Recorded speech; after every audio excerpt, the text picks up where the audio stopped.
Welcome back to Balancing Acts. I'm your host, Linda Hamilton, and we're talking with Betty Hines about how a small business can break seven figures. What are those barriers, and how her company, Women Elevating Women, helps women get past six figures to $1 million.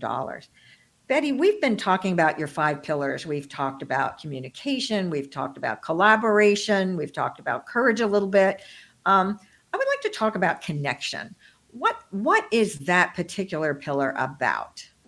Sure. And I'm glad you asked this one because to me, this is a very important pillar as well as all of them. And the pillars that we've listed there are no priority order. It's just where you are on your business.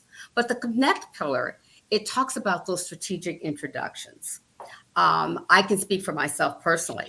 The strategic introductions, though I came out of corporate America before I came to WPO, and then I decided that I wanted to do something on my own, it's those introductions. I don't care all the certifications or the alphabets you have behind your name.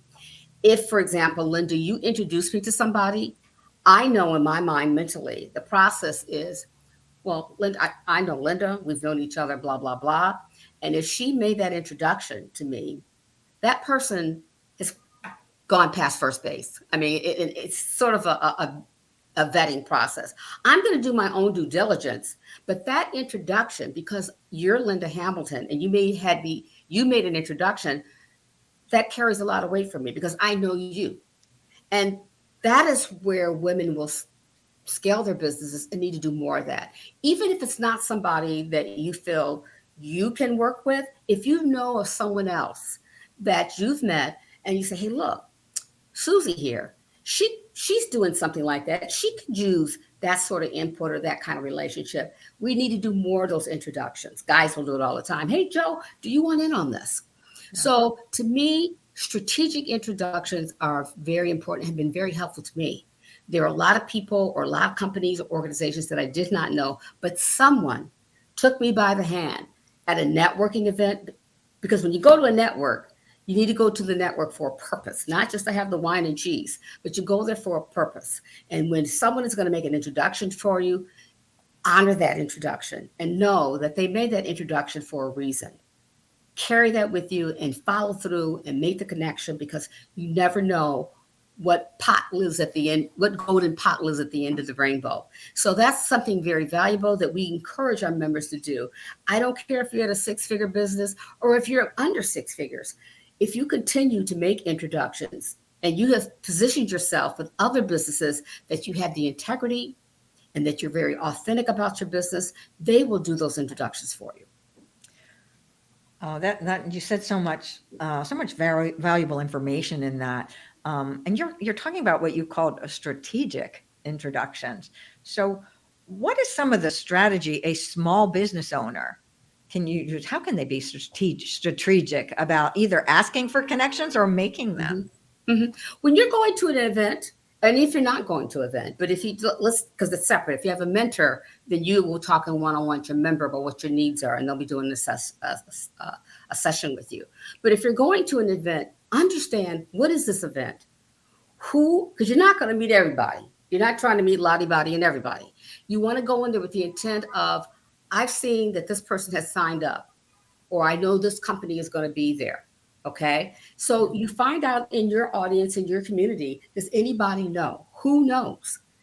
And then you have a discussion with them. If they don't know you well, make sure they know you well and say, I would like to have an introduction with this person. Can you do this for me? Will you do this for me? Don't get your feelings hurt. They say, well, if they're hesitant, because not everybody's willing to do that. But you have to go to these events knowing what your purpose and intent. You and I do that all the time. We go to a WPO forum.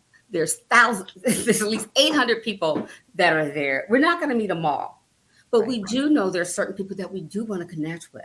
So you have to network with a purpose. And these introductions are the people that you surround yourselves with. They will make the introduction. And the last thing I will say on that, something that I always tell what Woo does, we surround ourselves among the best.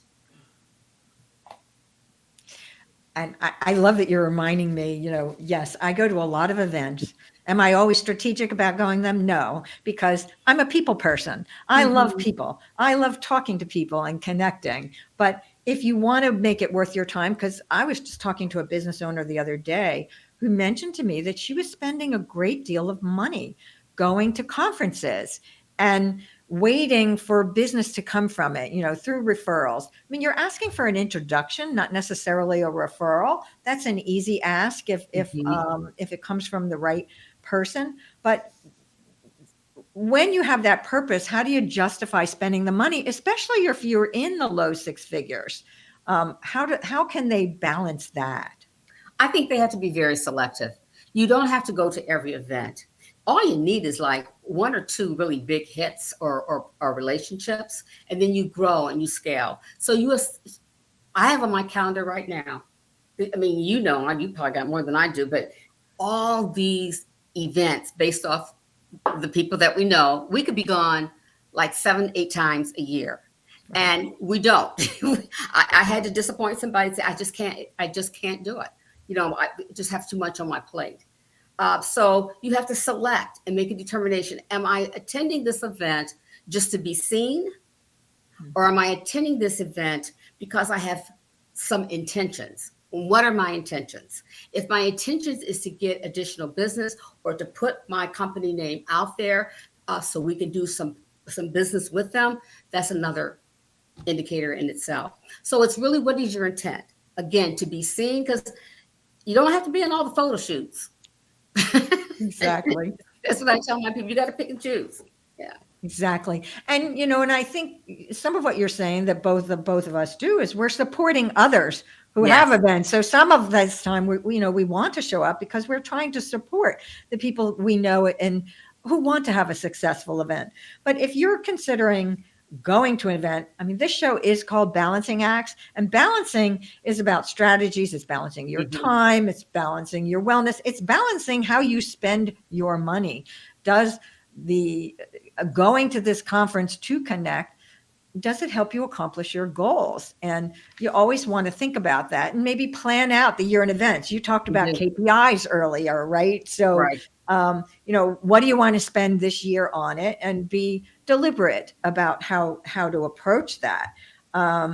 What else do you have? Can you share maybe a story, or even your recommendation about connection and what someone can do this year if they're thinking about how they can go about increasing um, their influential connections? I think at this point in time, because everyone is holding on to their dollars, not knowing, day to day, week to week, what's going to transpire. I think you take a look at all. I would list them. I've listed all the events, Mhm. and you need to take a look at who is the audience, who is going to be attending, and then also what is their theme, and who are some of the speakers. Are some of those speakers going to be providing information that you need to grow personally and professionally? So, and then you look at your budget. What can you and cannot you not afford? Also, something that we should give some thought to. Maybe you want to share a room. There's nothing wrong with that. Share a room with somebody at the hotel to go to these conferences. But you don't have to go to all of them. Just pace them out. Maybe you go to this one this year, and maybe next year you go to the other one. But I think you need to map it out and say, particularly the ones that are six figures, because it can get costly. Yeah. See which ones, pick out your top one and your top two. And also take a look at those conferences and see if they have some sort of pay plan where you can pay gradually as opposed to paying all up front. But what I do say, you need to go to at least one, because you will learn something, and you go in there with the intent that you're going to come away with at least one or two. One or two. So you'll have connections and you'll generally learn something new that will help you grow your business as well. Um, one last piece of advice, if would you like to leave our audience with, and then please share how people can find you online. Sure. What I've told my women, we have a new motto. It's a new model. We always had the ones about women elevating women. But I said it's important as a woman today that you stay steady, stay steadfast and stealth. And you can do this all together. And you can learn more about Women Elevating Women on our website, which is woocrew.com. That's www.crew.com. crew.com. And there you'll see, you'll have a link for me on LinkedIn, also on Facebook, and you'll see all the things that my team has accomplished, all the awards and recognitions. And Linda, I just want to say thank you so much for giving me an opportunity to share the Woo story.